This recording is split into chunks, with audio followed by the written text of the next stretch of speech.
Magandang umaga, gawin po yung araw ng Huwebes, July 2, 2026. Update po ulit tayo sa lagay ng panahon. Bagyong Henry patuloy po na kumikilos pa north-northwestward habang papalayo sa Luzon.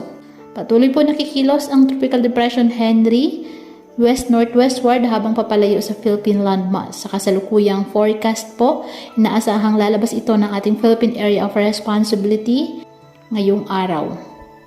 Inaasahan din po unti-unting lalakas ang Bagyong Henry habang binabagtas ang West Philippine Sea at maaring maging isang tropical storm category ngayong hapon. Pagkatapos nito, inaasahang manatili itong isang tropical storm sa nalalabing bahagi ng forecast period.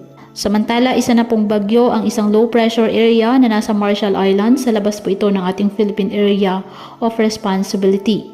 Posible po itong pumasok ng ating PAR at papangalanan ng bagyong Inday at may posibilidad ding maging typhoon o super typhoon category.